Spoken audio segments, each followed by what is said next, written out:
Injuries are just a part of the game, and it's very unfortunate that we see some of our favorite players' careers ruined in such a manner. Sometimes it just isn't meant to be though, and that's why today we're going to look at 5 great NBA careers ruined by injuries, and you're going to want to stick around for the last one because it's truly a sad situation. Welcome to Fleece TV. Let's get it. Number 1, Brandon Roy.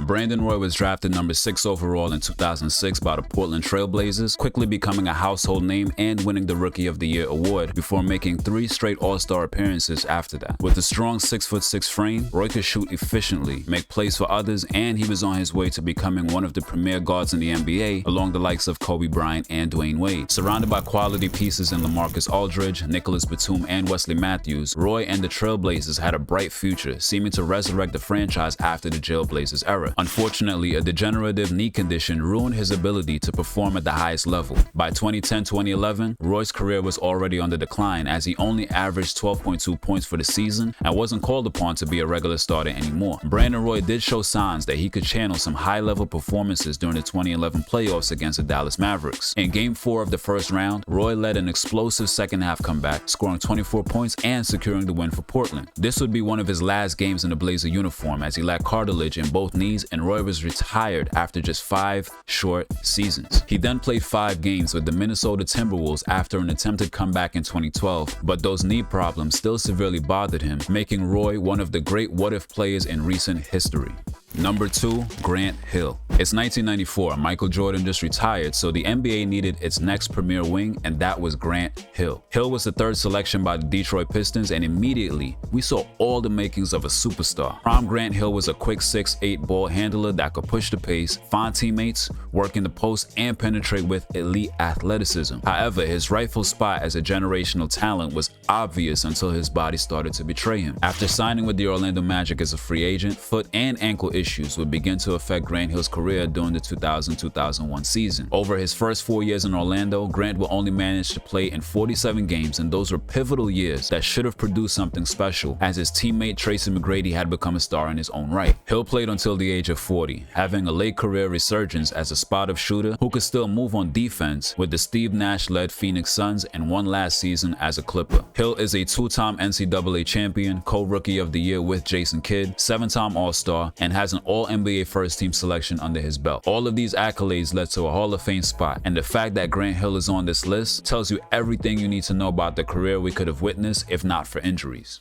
Number 3, Penny Hardaway. The Warriors drafted Anthony Penny Hardaway number 3 overall in the 1993 NBA draft before trading him and multiple picks to the Orlando Magic for Chris Webber. The 6'7" guard had a lethal combination of playmaking and scoring, earning 4 straight All-Star appearances after his rookie season, and drew comparisons to Lakers legend Magic Johnson. The dynamic duo of Penny and Shaq took the NBA by storm and made it to the 1995 NBA Finals against Hakeem and the Rockets. Shaq would bounce from Orlando to the Los Angeles Lakers in the summer of '96 to pair with the great Kobe Bryant, leaving Penny Hardaway as the lone star on the Magic. If you know, you know, but everyone loved the Little Penny commercials, and it was evidence to just how good Penny was during his time. A devastating knee injury in 1997, however, changed the trajectory of his career and perhaps his time with the Orlando Magic forever. After his last All-Star appearance in 1998, Hardaway played in 70 games over the course of a season just twice, as the rest of his career was filled with injuries and frustrating rehab. Penny would have stints with the Phoenix Suns, New York Knicks, and the Miami Heat, where he briefly reunited with Shaq before subsequently retiring at the age of 36. There's no doubting a Hall of Fame career for Penny Hardaway had injuries not deprived him of his athleticism. Number 4, Tracy McGrady. Tracy McGrady was such a special talent that Kobe Bryant once said in an interview that he was the hardest single matchup in his career. McGrady was a 6'8" shooting guard drafted straight out of high school by the recently founded Toronto Raptors, 9th overall in the 1997 draft. He had 3 decent seasons with the Raptors alongside his cousin and star Vince Carter, but McGrady wanted to create a lane for himself and did just that once he signed with the Orlando Magic back in 2000. T-Mac would flourish into a superstar with Orlando, earning the Most Improved Player award in 2001, winning the scoring title twice in back-to-back seasons, and beginning a streak of 7 consecutive All-Star selections. McGrady would eventually be traded to the Houston Rockets in the summer of 2004, where he'd pair up with Chinese sensation Yao Ming. T-Mac was balling out of control with the Rockets, alley-ooping to himself and just letting the league have it. In one of the most memorable performances of his career, McGrady dropped 13 points in 35 seconds against the Spurs and had one of the nastiest poster dunks in NBA history on Sean Bradley later that year in the playoffs. Back spasms, shoulder issues, knee problems, and eventually microfracture surgery would put the final nail in the coffin of the injury-riddled career of Tracy McGrady. McGrady would spend the rest of his NBA days playing backup minutes with the Pistons,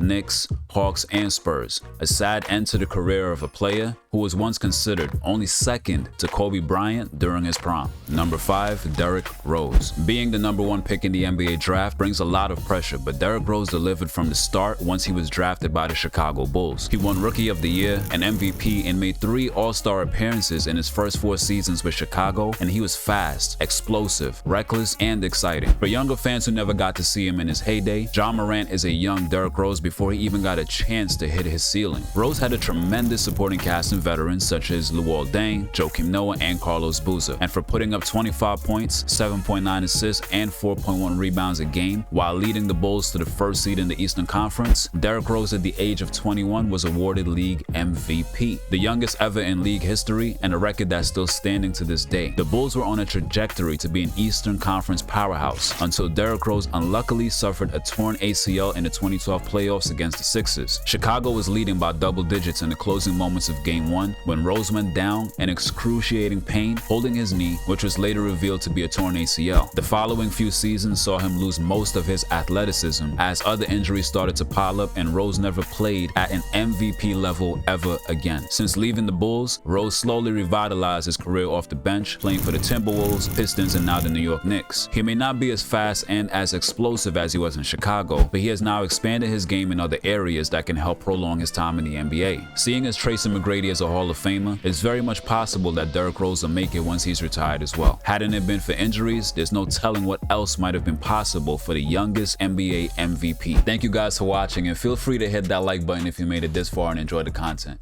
Appreciate you guys. See you all next time. Fleece out.